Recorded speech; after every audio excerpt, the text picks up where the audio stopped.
You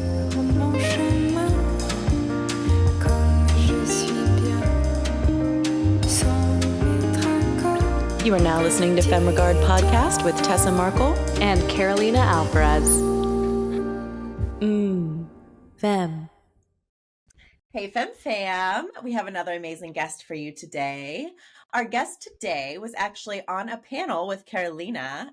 Carolina, if you want to mention exactly what the panel was before we introduce her specifically. Yes. So UCSB, so the University of Santa Barbara, they have a Women in Media group, and they have a conference, an annual conference in the spring. And I was honored to be invited as a guest panelist speaker for their 8th annual spring conference. And I was speaking on the executive producer panel with Haviland Stillwell, who's our guest today.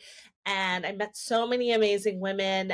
I just had to extend the invite to have them on our show. And I mean, you guys will see how natural Haviland is to speaking and sharing her wealth and her journey. But I'll hand it back to Tessa to give her full accolade intro, because she's just done so much.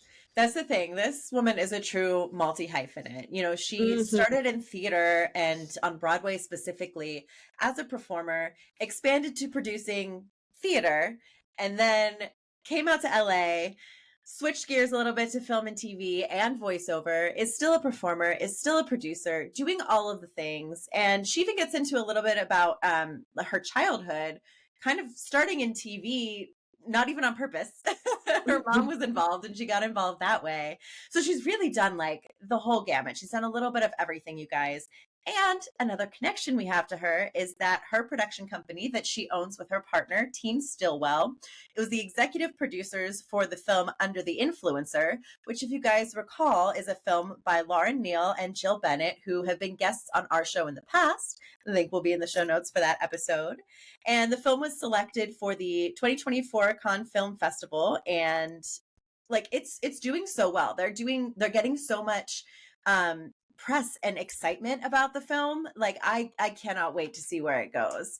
I'm really excited for the two of them, and now for Haviland. And yeah, this episode is really great. You know, you guys are going to learn some things. You're going to get some inspiration. You're going to have some laughs. Like, she's really just a great personality, which I think, you know, gets you really far in this business, because no matter what it is that you're concentrating on, you're selling yourself. You know, as an actor, sure, that may seem a little obvious, but like, even as a producer, it's like, you are your business, you're selling yourself, and to be a good person who wants to collaborate, like, that is going to take you far.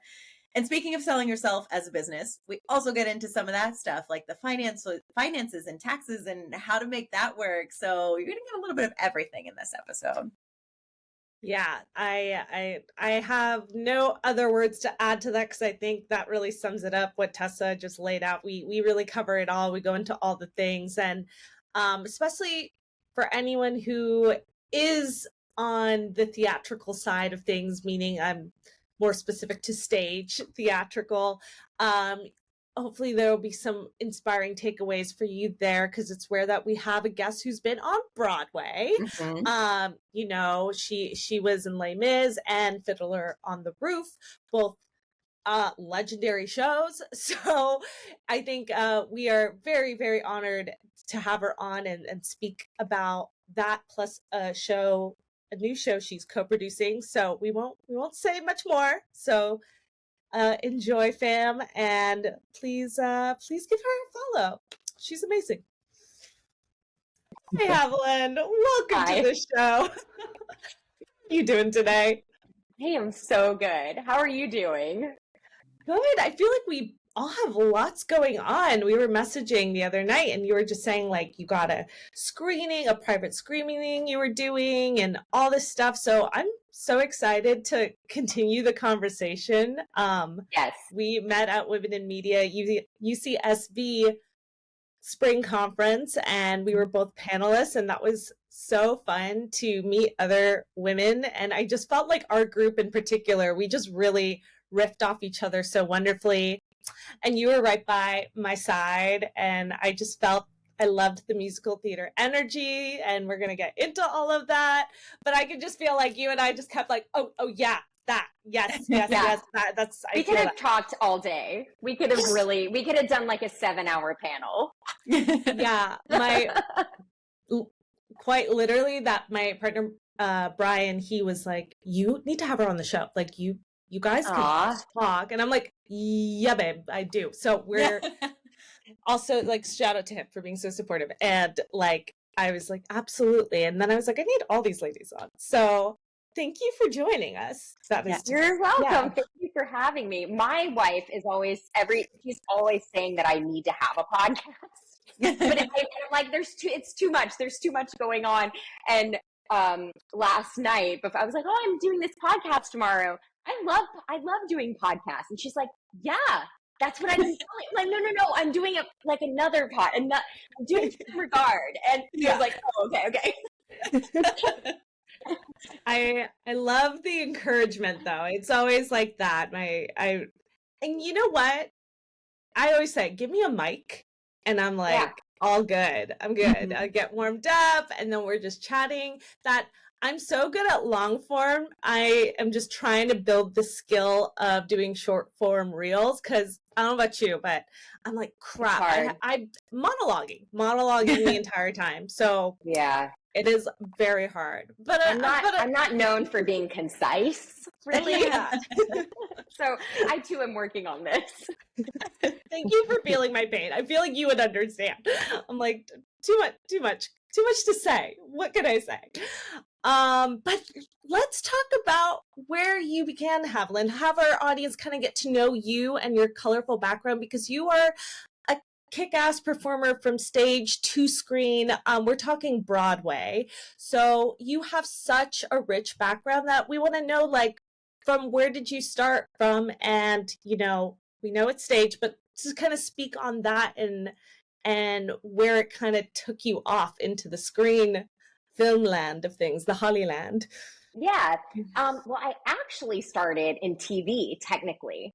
Really? Yeah. I grew up in Georgia, and my mother was in the industry as a casting director and did some producing. I mean, actually, like, it's kind of funny because before she got into film and TV, she was managing like the president of this theater in Savannah.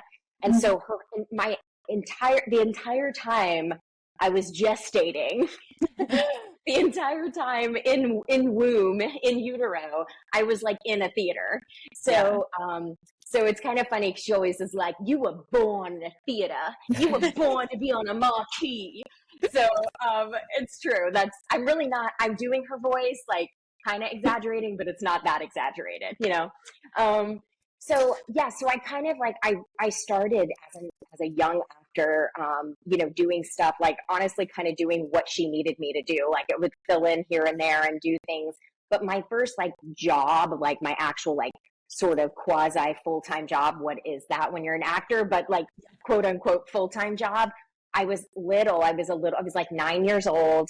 And I was a series regular stand-in on a TV show that was shooting in Atlanta. And so there was a little boy on the show and we were the same, you know, we matched. So was it Jason Bateman? No. That would have been awesome, though. You child actors.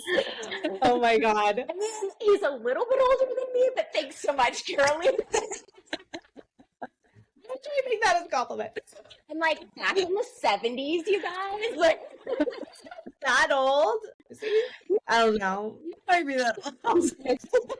50s. I'm pretty sure he's in his 50s.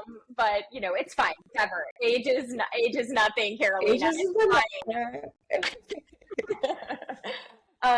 No, but yeah, so I kind of started that way, and then I just loved acting. I loved it, you know, from childhood. But my mom was always very much like, I was on the other side of the table, as it were. So I did not have any naivete about like making it or like I'm going to get discovered or anything like that, because it's just, I knew that wasn't how it was. And I also, on the positive side, I, you know, was around a casting director 24/7, and she absolutely loved and loves actors. So she would talk about people's performances and like a guest star in some show we were watching. She'd be like, oh, that's so-and-so. And they were also on this and this, like I am like a walking IMDb. And I'm like, okay, so there was a real appreciation that I think a lot of young actors are so afraid of casting directors and like afraid of the people on the, the decision makers, and feel like, oh, they're a gatekeeper and they hate us and all this stuff. And I'm like, no, like casting directors love actors. That's the whole thing. They like want us to succeed. They want us to come in a room and be amazing, Mm-hmm. So yeah, so like that's a big thing. And I mean, yeah, they certainly intimidate me. So of course. Of course they do. Like anybody who's sort of got that much, power, but also they're also people, and they are also, they're trying to get their next job all the time too. So it's similar to us in like nothing is guaranteed for any position in this industry, So I have a lot of like firsthand respect for pretty much like every crew position.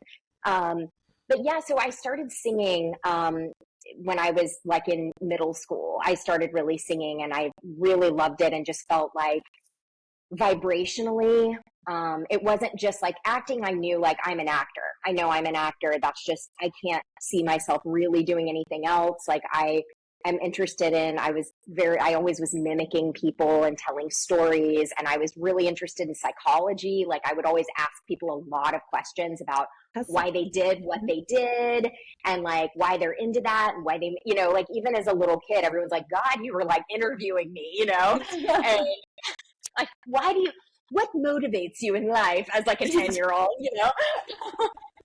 So you were a natural born podcaster as well. Okay. We're going to step into that one day officially. I see that for you. I know. Yeah. So I just loved it. But then the singing kind of started, as just sort of a natural thing in school. And I just was like, oh, this is something I actually have to do. It was just such there's something about it that just literally the vibrations that are happening within the body are really transformative. And like when I'm coaching singers, it often happens that especially the first or second time we're coaching together, that they just like lose it, just break down into tears, and everyone's always like, it happens so often, that everyone's always like, oh my God, I'm so embarrassed. I just met you. I'm like, no, this is natural. You're unlocking something within yourself. And so I give you permission to express, and to whatever that looks like and whatever that sounds like you're literally unlocking your voice. And I think particularly as women, or anyone who's marginalized, we've been told so often to just like shut it down, code switch, do whatever it is to like fit in and to survive. But anyway, I'm like, what was the question? The question was, how did I get into theater and then film? So, and I'm talking about like unlocking your voice. It's so that's powerful. The meat behind it. Yeah, totally. And I feel that we're both come theatrical singer backgrounds as well. Yeah, and so like, I mean, it's a part of myself that I've kind of put for, I've left for hopefully a later time in life. But because I still have such an emotional attachment to that feeling and that expression, like when we're watching like a show, when someone's singing and really expressing themselves for the first time, I'm trying to remember the last one that was really impactful was the show or film that was done on Apple with the starring deaf children that were like singing. Do you guys remember that one? No. And just when they finally broke into like singing, I just like, I'm always in tears. And my boyfriend's like, you cry, or we're at the freaking Century City Mall watching Carolers, and I am crying because I'm just so moved. It's so silly, but I just get so moved by it. And I think a part of me really misses doing it because I'll just do it in my car now. Like, I totally feel that it's when you step into that, you just feel this power in your voice and a way of expression that is so unique. You can't, it's different than acting. It's just like, it's a totally different. It also is acting. I mean, that's the thing, like it is connected to that as well. And acting, I would argue, is also singing, because you're also like, you are speaking on a vibration. So, and I always big part of my character development is how how a character speaks.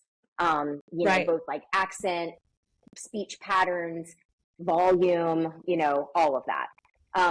But yeah, so I really really loved musical theater the best of anything. And I thought, well, I want to be really well trained. And I don't think there's any more comprehensive training at that time anyway, and probably still now, because schools aren't teaching what they need to be teaching, to be honest. Yeah. You know, but there's nothing more comprehensive than a musical theater training in terms of a performance training, because you're kind of doing everything and you're learning stamina, and you're so crazy busy in school. It's like completely insane. And so I went to NYU and I got a musical theater degree, and my full goal was like, you know, yes, obviously one day I want to work in TV and film. And I didn't really at that point think about voiceover, because I didn't really I didn't know very much about it, or even how that would happen. I didn't think about it.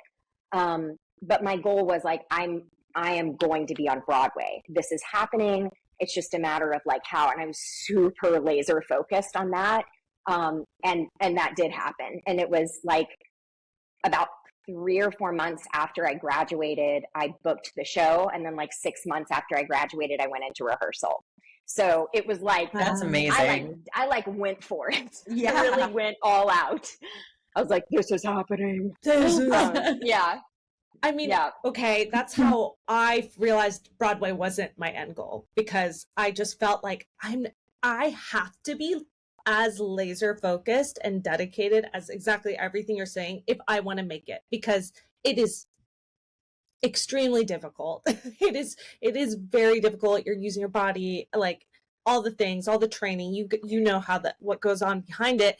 And I was like, if I'm not 100% feeling this, there's just no way it's happening for me. It's just, so I think the testament is that if you do really want to, whatever you do in life, if you want it and you're laser focused and you feel passionate about it, that's when things are going to happen for you. And it's just a matter of when. And congrats on just crushing it.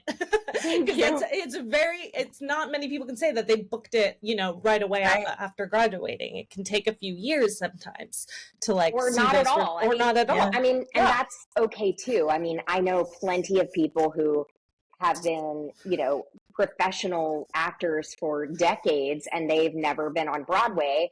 But they're still auditioning for Broadway shows, and they are very talented, and they're doing tours or regional theater, that kind of thing. And, you know, it's because you haven't been in a Broadway show doesn't mean, you know, you're not a good actor or something. I mean, there's so many things. I mean, particularly up until pretty recently, there was a lot of bias, you know, on Broadway. There weren't, you know, again, for marginalized people, certainly anybody who was anywhere on the gender spectrum that wasn't all the way female, all the way, you know, it was very binary, the characters that were available. You know, there wasn't a lot of like, you know, there were a lot of just all white casts, and it was just, that was the, you know, the quote standard or whatever. And I think, you know, there was just limited opportunity. And I think that now, you know, both from how things were being cast as well as what was being funded, you know, I mean, you have to have millions and millions and millions of dollars going towards a Broadway show. It's so challenging to, you know, to time it right, and to get the development right, and to put it out there that, you know, it's just people are not, it's the same thing anywhere in entertainment. People are scared, they're risk averse, you know? But now it's like, we're all showing, I feel like over time, we're all showing like, no, we want to see diverse content. We want to see stories about all kinds of people, not just, you know, like white guys who are businessmen, or like a plucky girl who makes it in the city, you know, like, I mean, you know, those shows are cool too. Like, all the shows are good, but like, well, not all the shows are good, but like, you know, all the shows have a place. Like, there's lots of art, you know, that's worthy, you know what I mean? So I did Broadway, and I just kind of like, I just kind of burnt out on New York a little bit, to be honest. Like, I love New York. I had an apartment there for a long time. I'm going back next week to do a musical reading. So, which I'm like sitting, here's my piano. I was like sitting learning music before this. So I go back a lot, but I just was like, I need sunshine. I need a car. Like there's certain things that just me as a Capricorn, needs. Yeah. I don't know if any of that makes sense to any Capricorns listening. We need sunshine. I'm a Virgo, so I always relate to the Capricorn. Yes, I get it. Yes. Like, otherwise we're just going to like sit in a dark apartment and just work and work and work till we die. Like, it just is going to happen unless you have something like forcing you to like enjoy, not that work isn't enjoying, but you know what I mean? Like, balance. There's got to be some There's got to be balance. Right. Yeah, I was also like overwhelmed with this. I mean, this energy is unlike any other, but I need like a Zen moment. And Central Park after a while was just not cutting it. Like Right. I feel like I need times where I'm not in a like. There's just I don't need to see a ton of people around me at all times. Like it's I like that there's pockets of that in LA and like, and then I can, like you said, have space as well of where I can live and all of that. So space is important to me. Yeah. That's like where I'm like, I need space and sunshine. Oh my God. Yes. Yes. That was big. Seasonal depression, my dominoes in my apartment, was like a whole thing. Those were sad months. So all valid reasons. So that you were kind of burnt out on New York. So that led you to move. And it was over. really hard. I mean, I did Fiddler on the Roof and Les Mis back to back. And both of those shows are 3 hours long. Yeah. Right. And, you're wearing 17 pounds of clothes in both shows. And, they're both really intense. They're both beautiful shows. They're both incredible music, Oh, yeah. incredible, like the quality of talent, that I was working with. I was, working with like Alfred Molina, and I was working with like Rosie O'Donnell. I was working with these incredible actors, I mean, and many people who are not famous actors, but they're just creme de la creme, of theater actors. And, but it's hard on your body. And, I was in my 20s and I'm like, God, this is like, I'm like, shouldn't be this, like, I don't want to be jaded, I don't want to be like, I'm on Broadway and like, fuck this, you know what I mean? Like, I wanted to still have that excitement about the fact that I get to do this. I get to live this dream that, because a lot of people can't do it, won't do it, for a variety of reasons. And I was like, I get to do this. And that is a pleasure, and that is a privilege. And, I don't want to like let life pass me by not recognizing that or like losing sight of that. So a close friend of mine who was in Fiddler with me, we moved to LA together. And then kind of like went back and forth for a long time. And then basically just like, I was like, yeah, this is my home. This is where I go. So, and I pretty much just started like kind of how it happens for many actors here. You start just booking things here and there, and, jobs beget jobs, work begets work. And then voiceover, that opened up, and that was a whole other thing too, which I absolutely love. And that's become like a huge piece of my career at this point. So, so as a performer, like that's kind of how everything like snowballed from one thing to another.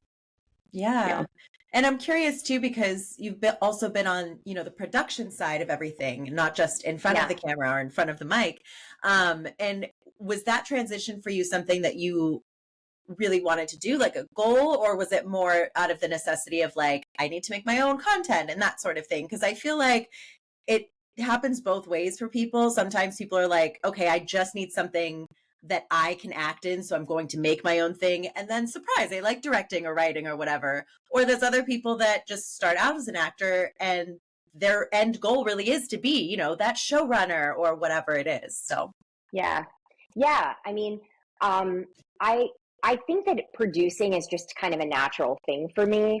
As like, I really, as an actor, when I'm involved in a project, I love when I know like the 360 of it all. Mm-hmm. Like, I really like it when I'm like, the more information I have, the better. Like, I love it.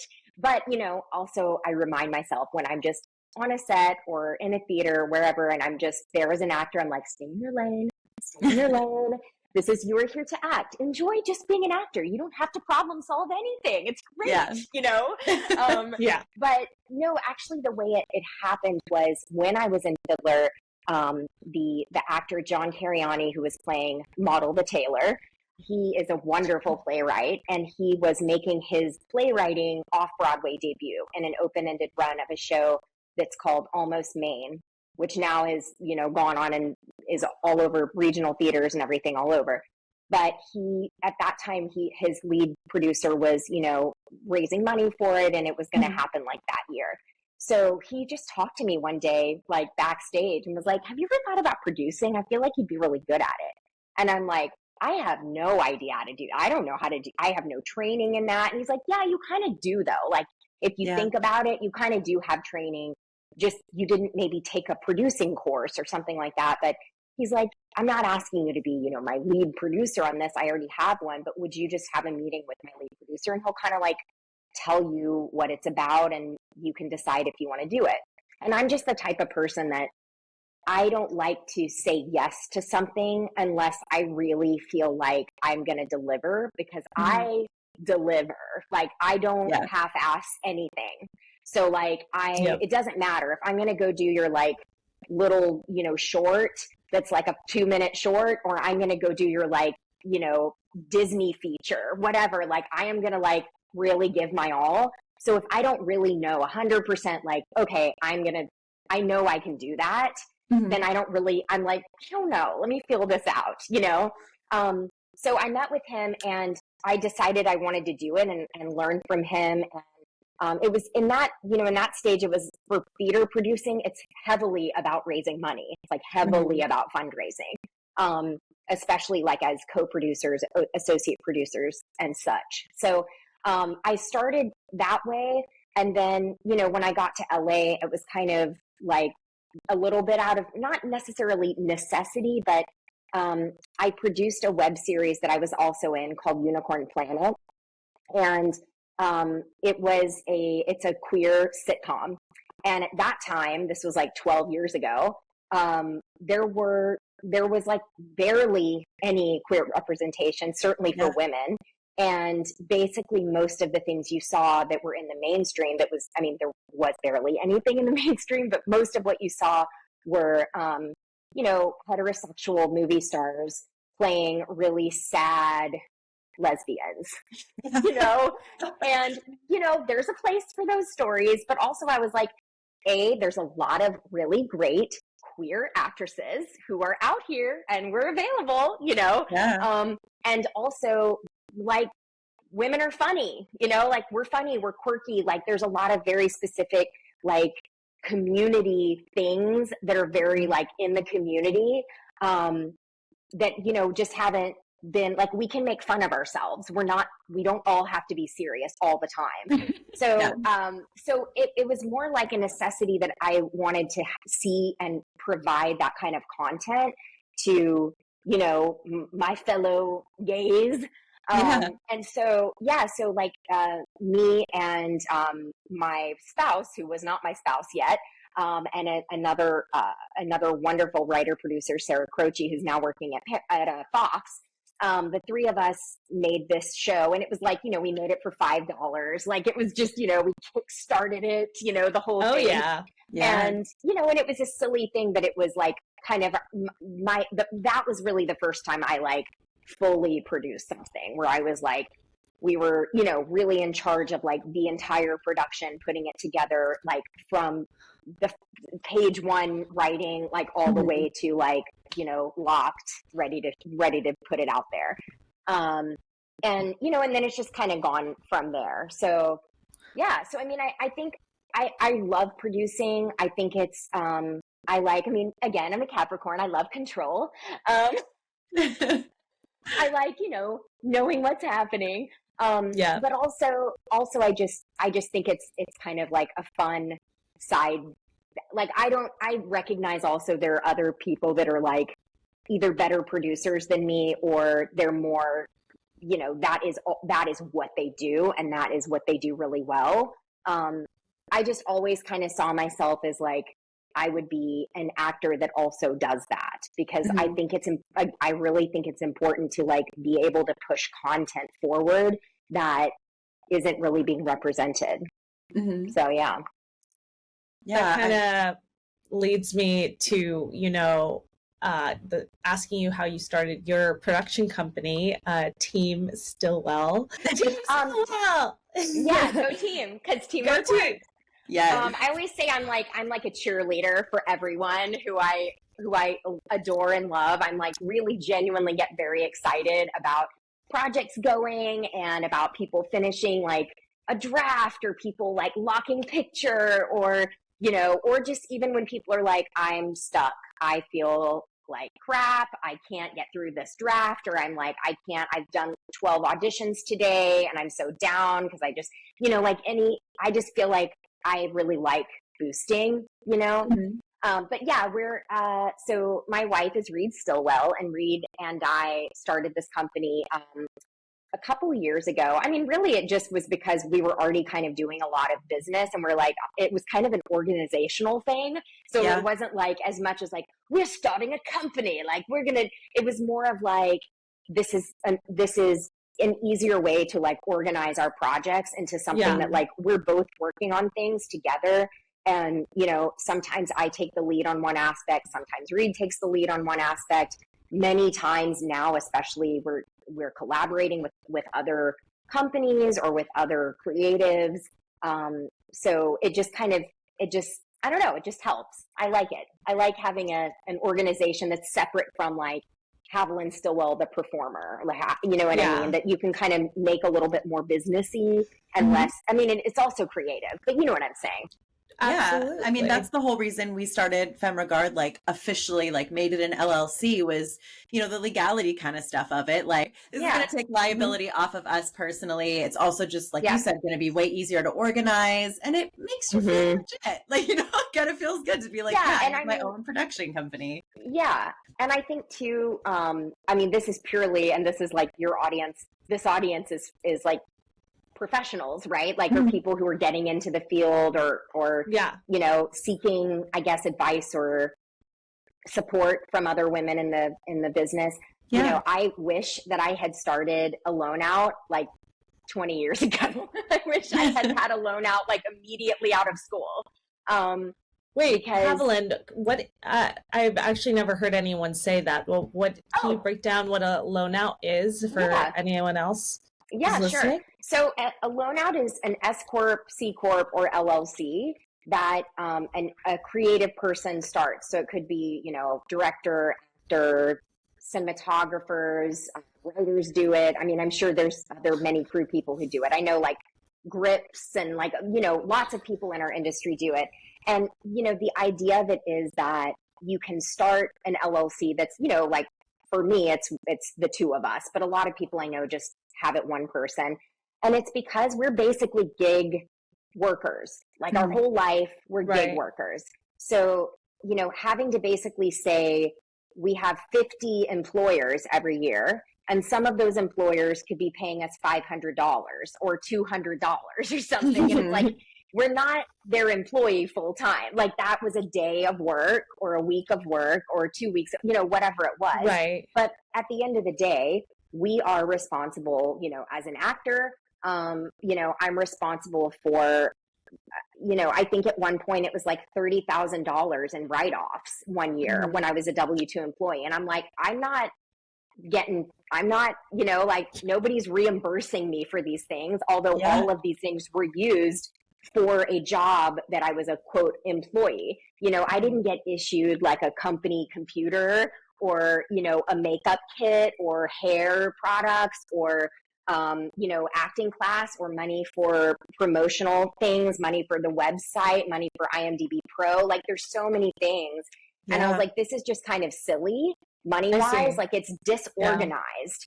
So a loan out allows you to correctly control your own business because, the business of Team Stillwell and Haviland Stillwell is a business. Like, I don't, so it's like, the way I look at it is if, let's say I'm making $1,000 on a gig, whatever that is.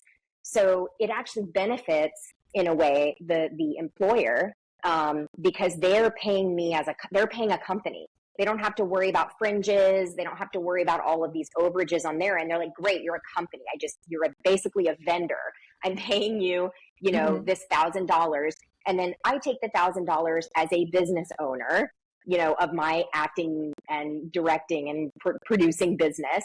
And then I work out the finances of it, because you know what I mean? Because I know I'm not, I'm an, W-2 employee making a salary and I make the same amount every week or 2 weeks and I make this exact amount. Like we make different amounts all the time. It doesn't make any sense. So we can make sense of it because we know our business, because we're grown-ups and we know our business, yes, we're creatives and la, la, la, and live your life, but also we are business women. So, that's why I super encourage anyone, once you're making income, I mean, this is, once you get going and you're making, because there's costs associated, you guys know, because you did an LLC, there's costs associated. You have to pay California $800 a year just to have it, there's certain things that are associated with having it. But, for me, I just, it's until I got it, there were about 5 years before we had one that was every job, it got to be another actor or something was you don't have a loan out yet?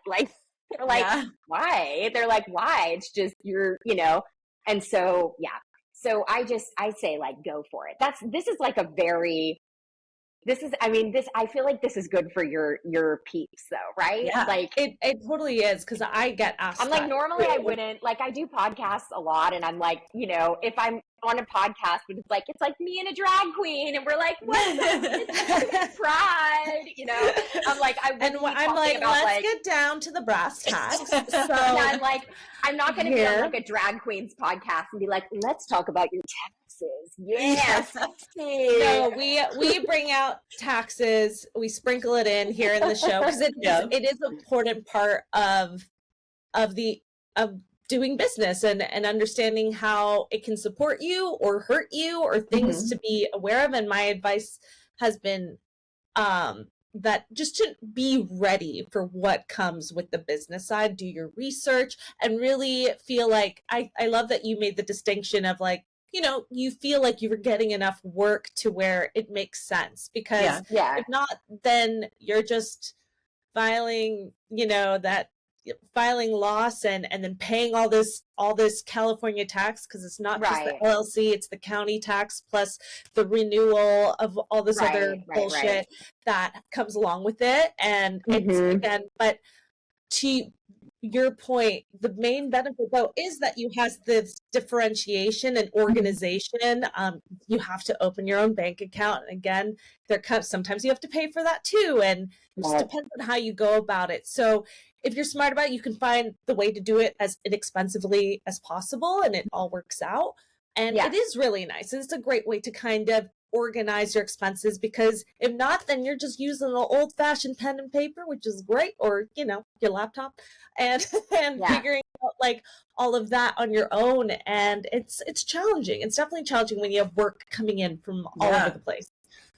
Yeah, and I just think women weren't allowed to have their own checking accounts until the 70s, and they weren't allowed to own property until the 60s or 70s. I mean, so it's really literally our mothers, when they were just getting going as young adults, could not go into, they wouldn't be able to walk into Citibank and just open up a bank account or apply for a credit card or anything like that without a man's cosign. So it's mind blowing. It just wasn't that long ago. So I just feel I have at this point was around.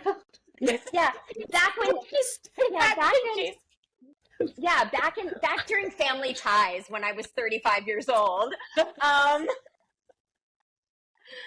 had to bring it back. When Reagan was president and I hit my 30s. But it really wasn't that long ago, which is the mind-blowing aspect of it. Jason Bateman aside, what? So that's why it's I just feel why the gatekeeping, right? Like why at Right. this point, I think it's incredibly important, vitally important for us as women, especially women in the, entertainment industry, to share our knowledge, share like get like all of the, roadblocks or things that are confusing or like long customer service calls I've had to wait on. I'm like, I can save people 3 hours of being on the phone with like just waiting and trying to figure out like what this is or what this, and I'm not a financial person. Math was my worst subject in school by far. I couldn't do it. I couldn't figure it out. And now I'm like, why didn't they just teach us about like actually the math? Like, Business.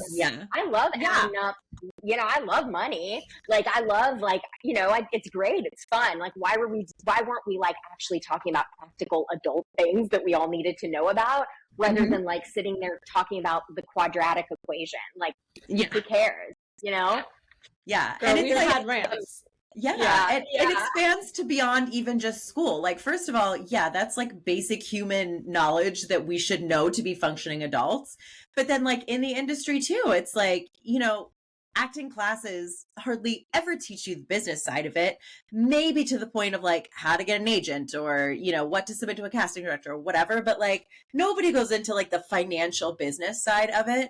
And it's just, it's so much stuff to learn that you need to know. Well, I mean, and then people spend, they get out of school and they could be the greatest actor, dancer, director, whatever, but they spend, their entire 20s trying to figure out like how to make enough money to be able to do the thing they really want to do. And they're just working their ass off, waiting tables and like doing assistant work or Uber driving or whatever it is they need to do to like get going. And then until they figure out like, oh, so there's just so much like time wasted.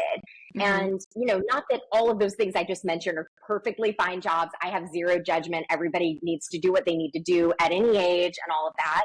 But it's like, yes, it's like we should learn these things. So I just feel like now, I don't know. I mean, I can just be fun and talk about creative stuff. Like I can be fun and talk about gay stuff. I could be fun and talk about women's stuff. Like, but also I'm like, but I also want, all of us to have the best opportunities to make the things we want to make and to play the characters we want to play and to see the things we want to see on our television and on our phones. And the way that's going to happen is for women and minorities to get more money so that they can drive the business model of it and say, I have all this money and I want to fund this. I'm a woman. I want to see more women on my television. I want to see more women behind the camera. I want to see more women in every aspect of the industry. And I have money, so I'm going to go and fund that.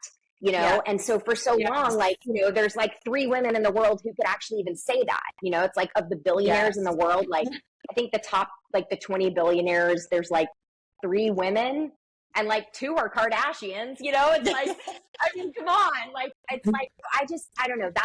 That's one of my dreams is that I just want, like, I want women to feel incredibly confident and empowered and like, and knowledge is power, knowledge is power, but also access is power. Like just having access to funding and to resources and this kind of thing. And so I don't know, I'm always just like, however I can help, I want to help because I also want people to help me. Like if they know something I don't know, or they have a pathway to something that's like, hey, I really want, to make this move in my career or to, do this or that. Like, I don't know how to get there. And maybe somebody listening right now is like, I think you're great. And like, you just taught me something and I'm going to teach you something. And like, is in my DMs right now, let's do it. So exactly.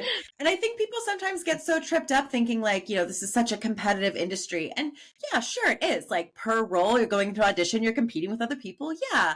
But like, there's also so much opportunity out there and so much room for people to create their own content. And like, especially now when Hollywood is just like, nobody knows what's going on or when it's going to like get back to normal or if it's going to get back to normal. Like it's a great time for people to learn how to do what they want to do and to start just doing it and experimenting and creating their own things. Totally. Yeah. And live your life, live your dreams. Yeah. Yes.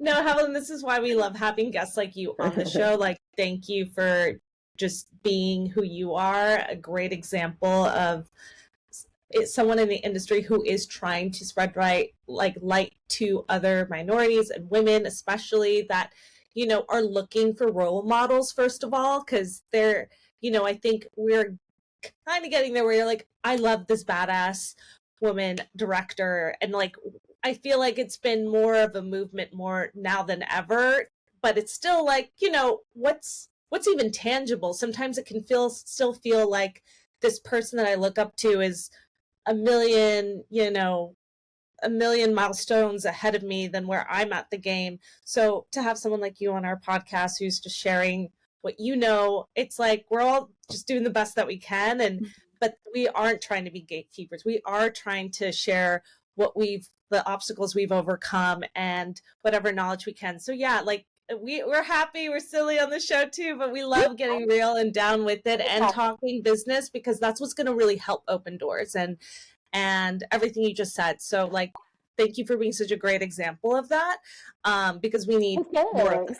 We need more of that. You know, it's just it's really hard, and again, intimidating, I think, for a lot of women to like look up to other women too, and just be like, okay, like, is she gonna be nice to me and like share, and like, we're all here for it. We're all, you know, it can feel that way, you know. Well, I mean, they set it up that way though, like the patriarchy. It's set up, right? It's set up with like to give us a scarcity mentality. You know, of like, there's only a certain amount of, you know, food or shelter, or men, especially for straight women. Like, my God, I feel so bad for straight women. Like, that it's like, it's so hammered into you. Like, you got to find a man by the time you're 25, otherwise you'll never have babies. You know, it's just like so much, you know? So and true. It's like, oh, there's a scarcity, and it's like, oh my God. And so I think that's why a lot of women feel the need to, you know, it's like backstabbing or just being jealous of each other. And it's like, can we just cut the shit, girls? Like, can we just like actually just help each other? Like, there is enough for all of us, and we can provide the things for each other. Like, we can, 1,000%. I'm good at this. What are you good at? What are you good at? I do this, you do this, and we're all a community, and we can all like, there is enough. The table is large. We can all fit at it. Nobody's going to be left out unless like you're an asshole, and then I'm going to leave you out. But, you know, you're not going to be at my table if you're an asshole, but, you know, 1,000%. Have cut those negative people out of my life. I mean, that's why it's great for things like Women in Media. And I mean, they're not the only ones, but just organizations like that make other people, whether they are also women, whether they are men, whether they're non-binary, whatever, more aware of how many women and marginalized voices there are that are in this industry. They're doing all the things, you know, and because I know when Carolina and I started and we were looking for people to work with, like, it was so important to us to have at least a mostly female crew. And we were like, we don't know anybody. Like, everybody we know is men. Like, how do we find these women? And like, now we're realizing that it's really not that hard, you know? And that's, it's just really great for organizations like that to exist, to show people there are a lot of us out here and we do all the things and we're right here ready to hire. Yeah. And like, I also, you know, there's a lot of really great men who see the issue, and they're like actively out there trying to use their, you know, their influence and, you know, their power to hire, you know, to also help that. So that's great. I mean, I think the tide is turning for sure, you know, but yeah, it's a process. That's all it is. It's a process. So I think that was actually, you just said it, and it's something that really stood out to me at the seminar, is the power to hire, and how incredible it is to be in a like producer seat, or, you know, work your way to build a team, even if you aren't one, to be around people and give yourself that ability to give opportunities. And I think that's the most rewarding aspect of creating our first feature film, was the power to hire. Finally, all these women that we had met and networked with and built relationships, and of course our fellow ally men, and who are like also just being super supportive. So I just wanted to highlight that really stood out to me when you were speaking about it. You just said it. I'm like, yes, the power to hire. It's a really wonderful privileged seat to be in once you can like get there. And definitely. That's what's really important about it. You know, and to refer people too. I mean, on average, like, you know, people probably ask me like 3 to 5 times a week, like, hey, do you know somebody who does this or does that? Or do you have a good line producer? Do you have a good makeup artist? Do you have, you know, and it's like just being able to be like, yes, I am hopefully going to help this person get a job, or at least make that connection for the next thing, you know, like that's really exciting to me. And I'm always so appreciative when I'm referred. I mean, most of my work, honestly, like even a lot of my TV and film work as an actor has been from referrals, like, you know, because somebody's like, oh, I just worked with this actor. I feel like, you know, you should see her for something, you know, it just comes up, you know? So that's really encouraging for our listeners who are like, well, I'm not getting these auditions, or I'm not finding work just through online applications. But the more you continue to do it, and of course, show up as a positive professional, you know, person who's willing to work hard and be respectful to others, like referrals are everything. And I feel the same way. I think, you know, that's what we try to even do with the podcast, like provide a platform for people to share who they are with their work, especially women and diverse creators too. So that way it's like, look at this amazing person. You just got to hear them talk for like an hour and how amazing they are. Like, go follow them, please. Like, go try to build a community. We tried to build a community around that, but even just from working on sets, that's how like I brought people on my set too, or like people who saw everyone we had worked with. I had a friend at a screening just 2 nights ago say, oh, I started stalking this person, I want to work with them and this. And I'm like, yes, they're amazing. That's great. Yeah. Like, that's what it's amazing. About. That's so great. Yeah. Speaking of connections too, I wanted to shout out really quick Laura Neal and Jill Bennett.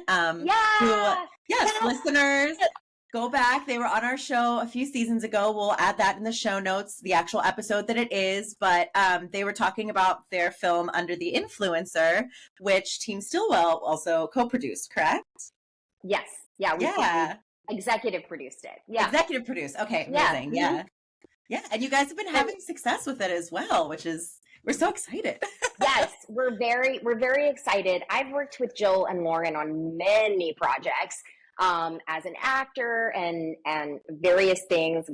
We have several things in development. I mean, literally been working with them. In fact, my wife and I actually introduced the two of them, Jill and Lauren, who are also married now. So, and, you know, and they are creative partners as well. Similar, you know, they both have their own things that they do, and then they come together to make stuff. So, but yeah, we love working with them, and we're really excited to jump on as EPs and, you know, help them out to get the movie made. And then it exceeded our expectations. Like, I mean, when we read the script, we were like, this is so cool and fresh and innovative. And it, you know, deals with AI, it deals with appropriation of digital art.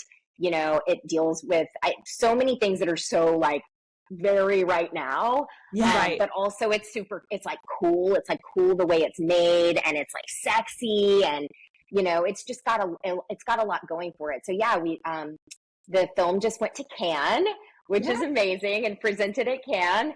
And so, you know, we'll see what happens from here. Like, there's a lot of like, you know, discussions happening right now. So, but we're just really hopeful and really just excited to be part of it. Yeah, congratulations. Yeah. That's amazing. Thank you. Yeah. Thank you. And we love them. They're so brilliant. And yeah, everyone go listen back to that episode, because the story, everything that you touched on is just, like you said, really timely, and they're just so brilliant. Yeah, they're very inspiring people. So yeah, that's like what you know, I always say, like, when you're a creative for hire, like, you just go and do the job. And like, I do a lot of different things. I work with a lot of people, and my first love is acting. I will act in, you know, in a lot of things. Like, you know, there are very few things that I'm going to be like, I don't want to do this, you know? But and I just love it. I love the art and I love the process and I love the weeds of it. I love like rehearsal when it's theater. I love, all of the weird direction and the weird things and the fun things that happen in a vocal booth. I love on set. I love the long hours and the crazy things that come up and just I love the whole process of it. But when it comes to, producing and directing and things where you do have some level of control over like who you're working with, I feel like we're pretty choosy with like who we want to work with because, you're going to spend a lot of time. You're going to spend a lot of like unpaid time. You're going to spend a lot of time that's just like, you really need to, enjoy creating things with these people. And, So yeah, they're two of our favorites for sure. I love that. I love also hearing people's like, I guess success stories is a good way to put it, of people that they've worked with. And then it wasn't just like, okay, it was a great experience. Bye. It's like they continue to work with them over and over and really develop that relationship. That's the hope. I mean, that's always the hope is that, you do a project and you're like, oh, I love working with that director. I hope he or she or they like call me, or think of me for another project. So, and that is really often the case. I mean, for anybody who's listening who maybe, kind of just getting going, like it really does happen. It's just, it's kind of the foundation, I think, of referral. It's, it's kind of, we're talking about the same thing, referrals and referrals and referrals. Yep. Yeah, it all comes down to that. And that's why we always say like, don't be an asshole. Like it's really can just ruin your reputation. This town is small. It's just it can feel really and gossipy. Yeah. And very gossipy. I'm always like, nobody gossips like a crew. Nobody, you will never hear tea like the tea you hear on a set. Yes. It's so true. Oh God. But I mean, that's why like just don't be an asshole, please. And you'll do fine. You'll do fine. You'll figure it out. Lean into the things you like. Lean in, lean into the joy of things. Even when it's just your job on the side or like the thing, like try to find the things that you really, really like doing and the people you like being around. And, right. That kind of thing. Like, let's just like decide to just be joyful, let's just like live in joy, Yeah. Exactly. Why not? That's so LA of you, Haviland. That's so LA. Like, let's like go, be happy and joyful. In 2020, in 2020, I, when we were all locked in, I started surfing and I was like, I've never felt so LA in my life. Yeah. Girl, I cannot. I was like, I cannot. I would literally be like on the different surf sites at 5 a.m. being like, like to my wife and be like, the swells are at 4 feet right now in Malibu. I'm like, who am I? I was born in Georgia. I'm like a Georgia girl, Yeah. I'm like, what's up? Let's go get your wave. That happens when you stay here long enough. Really You're like it happened. It's fine. I was like, listen, I eat really well though. I eat excellent food. I have great skincare. Like, I'm like, I'm taking care of myself. Like, I care about the environment. I drive an electric car. Like, it's just, it's all I'm like, good, there's positive all things. Those are all good things. We just, we can make fun of ourselves, but I would definitely rather make fun of myself and live here than anywhere else in the country. So 100%. Yeah. So yeah. Well, I want to make sure we highlight your up and coming projects because I mean, you probably have so much in the works, as you said, a few in development, this and that, but two that stood out to me is your upcoming feature Feathered, and you're co-producing an upcoming Broadway show Transparent the musical. So I'm like, where do I want to even go with that? But there's so much. But I kind of do want to touch on the musical aspect because I am sure we have listeners who are like wanting the same kind of thing in life to produce their own musical show. And it's not something we talk about often on the pod. So I want to bend your ear a little bit on that. Mm-hmm. And talk to me about how you came across this project, I guess, first, and why you want to co-produce it. And we can get a little bit into the development if you want to, whatever you want to share about that. Yeah. Well, the lead producer on the show is Eva Price at Maximum Entertainment in New York, which is an incredible company. She's the top Broadway producer. She's just absolutely killing it. Has, I think she has 18 Broadway shows under her belt, and she's like still like a young woman and is just totally kicking ass. And I met her when she was very new to her career. She was like just starting her company, and we've kept in touch, and just cheered each other on. Mm-hmm. And, I cry when I watch her accepting her multiple Tonys. And, she's just one of those people who is very like the kind of producer you want to work with, where she really cares about the cast. She really cares about the project and like the integrity of the piece, and, the timing of when it's going to, go off Broadway or on tour or what have you. And so Reed and I saw Transparent musical. It's based on the Amazon series, Transparent. And same writers, the Soloways, and MJ Kaufman is writing it with them. And we saw it at Center Theater Group at the Mark Taper Forum in LA last summer. And it was doing kind of like a pre-Broadway kind of, a lot of shows do this before they, very, very few shows just like are on Broadway. I mean, it's not, I think people are very scared to do that, ultimately, because you kind of want to like work through it.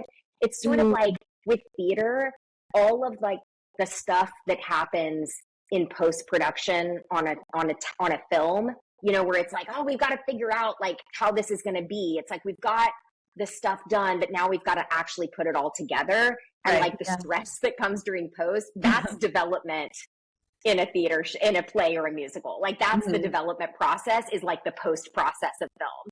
So it's just very like, you got to get it right, quote unquote, but you never, like to quote Emily Saliers of the Indigo Girls, we will never be finished. Yeah. Like as a writer, it's like, well, when are you going to finish your fill in the blank? And they're like, never. You're going to keep tinkering with it until somebody basically is like, okay, we're literally going to go on stage now. You need to stop writing, you need to perform right now.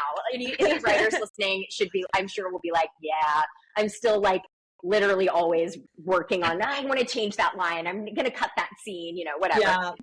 Yeah. So we saw it, and Reed is non-binary. And of course, this show is very heavily about, trans, like coming out as being trans later in the show later in life. And, the musical is a derivative. So it's all the same characters, but it has kind of a derivative story. It's a little more like now, because the show came out, 10 years ago, and it was completely like just an incredible, brave thing to come out in 2014. I think 2013 or 2014. Wow. And so, it's been that long. Wow. I know. I didn't realize it. Okay. Well, it was 6 years. Yeah. It was on for 6 seasons. So it was, it was on for quite a while. But, so, and also it's very much about, the Jewish culture, and it's very much about family and traditions, and which, obviously, I've been interested in for my whole performing life, is, being in Fiddler, and just, I'm interested in when I see theater, especially when it's meant to be commercial theater, in, how can you bring in everyone, because there's a lot of, smaller plays or smaller television shows where it's like, that's not for everybody, and ultimately it's fine, but how can anybody going to see this show relate in some way, and that's kind of what I ask myself when I'm in a commercial theater audience. Like, can, I may be like blown away, like I relate to this. Oh my God, that character is going through it just like I did, and I'm bawling my eyes out or whatever. But, can somebody who is not anything like me, who doesn't have any of my life experiences, come and like get something out of it, even if it's just pure entertainment, like just this was fun. It was a good time, you know? And so Transparent Musical, we were just blown away. And at intermission that night, Reed was like, we have to be involved in this. Like, I don't know at what level or whatever, but we have to be involved. This is incredible. It's like, I've never seen anything like this that tells this kind of story in this kind of way. Yeah. It was just so great. And it's still like very much in development at that point. So, Wow. So Eva ended up actually like reaching out to me a couple days later and just pretty much was like, let's talk about you guys coming on board. And, you know, was also interested in us because I think, you know, we're queer and Reed is non-binary. And it was like, you know, I think that's important to have like on a producing team of a show that's about, you know, trans people. Yeah. And, you know, have like, you know, people in the community who are, you know, who are also offering that, like, you know, the investors that we have, many of the investors we have and who we pitch to are trans people or queer people or allies of our community who, you know, we are able to reach out to be like, this is a really cool opportunity. Cause it's like, you know, if you donate to the HRC, cool. But like, this is a way to basically be doing that, but like also it's an investment. So also like if the show blows up and we get a Tony and like all of these things are happening, like also you'll make money and everyone else will make money and it'll benefit the community world overall because equality. So I love the show. So yeah, the show is in development at this point. It's going to really be about timing when it opens. And that's ultimately like Eva is in the driver's seat with that. But Tina Landau is directing. She's incredible. You know, we've just got like such a crazy talented team and everybody's so passionate about it. So we're really, really, really excited about that. And I mean, I do have a million. Thank you. It's so exciting and how that came about. It's such a great story. Like I'm blown away. That's amazing. And I really feel like certain things just you're called to be a part of and do. Totally. And 1000% feels like you and your partner, your wife are the best to represent and be a part of this and be in that like elevated position to reach out and really find the right people to support it and also get something back for, you know, so that's amazing. No, it's so amazing. Yeah. So and then, you know, and I think you mentioned Feathered. Yeah. So I'm the lead in Feathered. Reed wrote and directed it. We produced it, with a producing partner.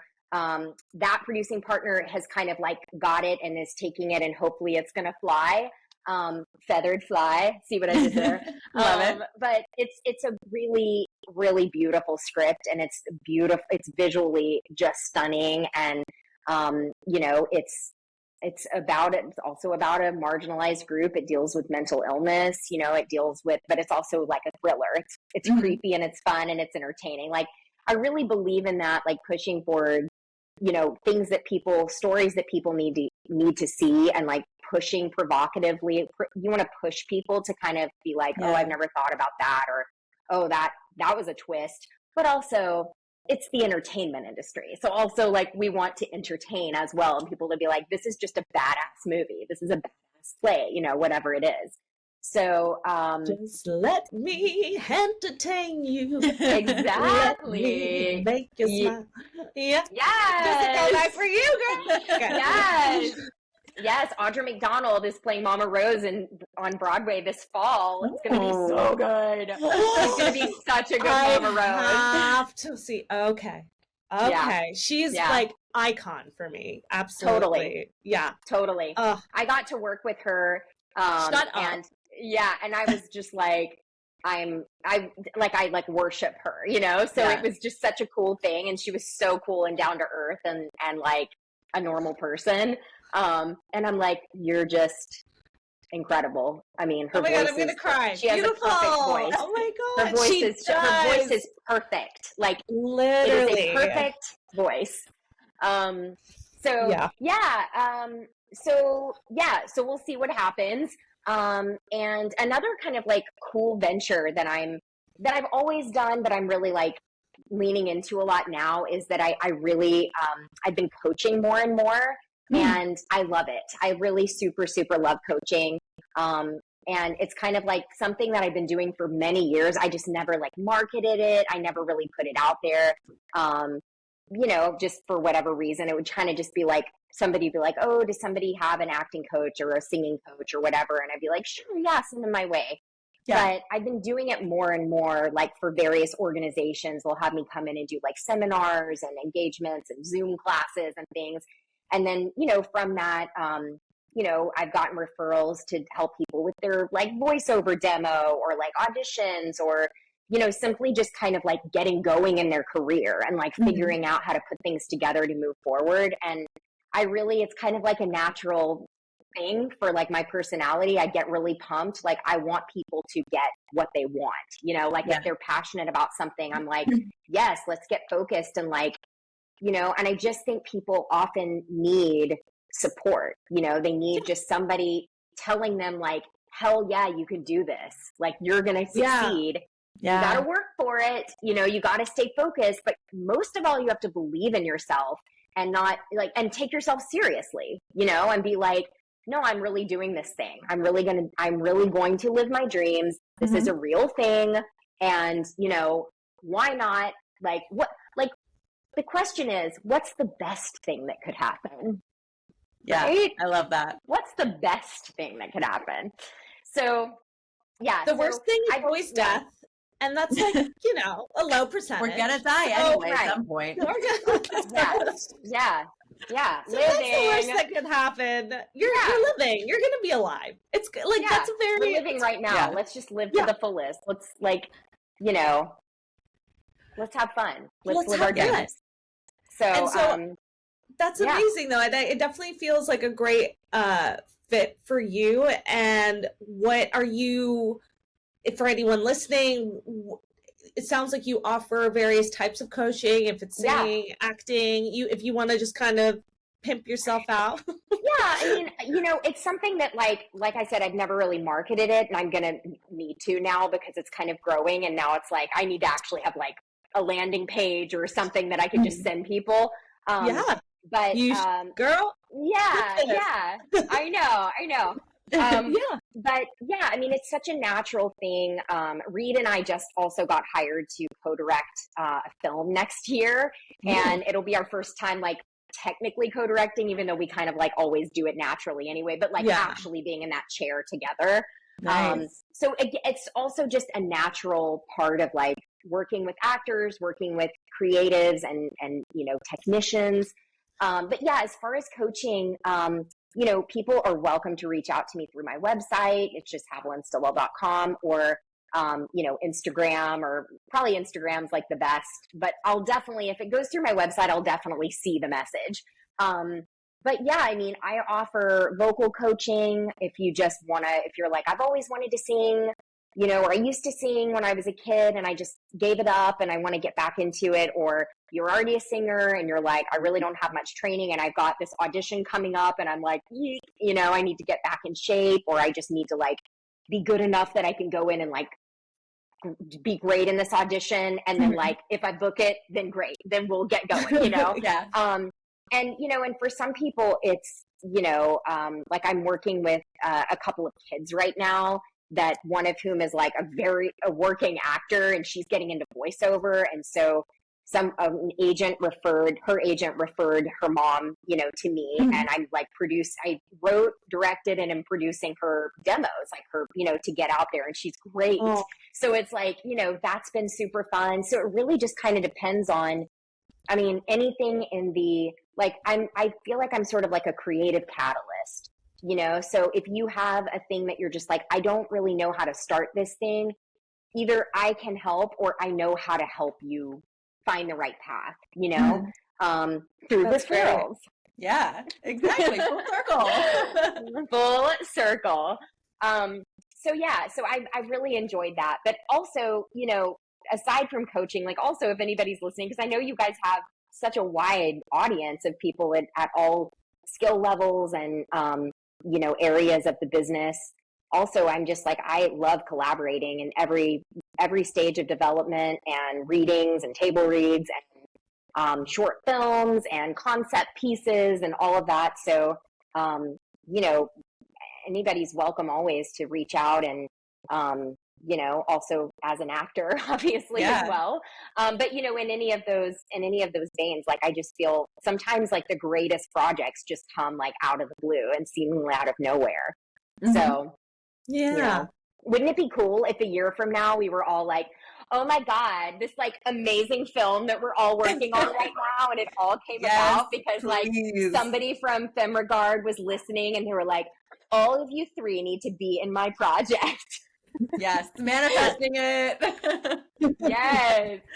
It happens all the time though. It really does. Like, where you'll just be like, wait, where did we meet? And somebody will be like, on that weird, like this or that, or we did, or that weird gig that we did, or, you know, something. And you're like, oh my God, crazy. That was so weird. And now we've like made 5 projects together, you know? Yeah. So, yeah. 100%. Well, listeners, you heard it here. Follow her on socials. Check out her website. Let's do some collaboration. Yes. Yeah. Where can everyone find you on Instagram, Haviland? It's just my first name, Haviland, Haviland. It's Haviland, like, you know, Dollywood or Disneyland. Haviland. I love it. I love it. We love your name. It's so fun. unique. Yeah. Thank you. Yeah. Thank you. My mom like knew what she was. It's also been great because my mom like really knew what she was doing, because it'll happen a lot that like somebody will be like, oh, I met somebody who knows you. And I'm like, oh, and they're like, yeah, I was just telling a story. And I was like, oh, my friend Haviland. And they're like, Haviland Stillwell? And it's like, yes, because there's only 2 of us. And it's Haviland Stillwell and Haviland Morris is the other actress. We both have the same manager. How crazy is that? But, you know, she's older. She's fabulous. She was in like all of these like incredible 80s movies, and like she continues to be incredible today. But, you know, so there aren't that many of us. So that is wild. That is wild. Yeah. You guys have great names too, though. Both of your names are not like widely used. Yeah. I like it. I love my name. I might be Carolina Alvarez 5, numeral 5 on IMDb. So we need it's fine. It's fine. I'm not the first is what I'm saying, but I love my name and I'm not changing it. So that's that. Yeah, totally. But 5 looks like a V, which also looks like a peace sign, which is very LA. There you go. Circle. Yeah. Thank you. Thank you so much, Haviland, for coming on the show today. This was a blast. And listeners, I know you guys would have enjoyed this too. So let's all keep in touch and keep collaborating and spreading cheer and good vibes the LA way. Yes, definitely. Thank you guys so much. This was so much fun. Thanks for listening to FemRegard Podcast. If you like what you hear, tune in every Friday for more tips on the filmmaking business and insightful conversations with industry professionals. We can only grow with your support, so please subscribe, share, rate, and review. You can also join the Fem Fam on Patreon. For more on us, check us out at femregard.com.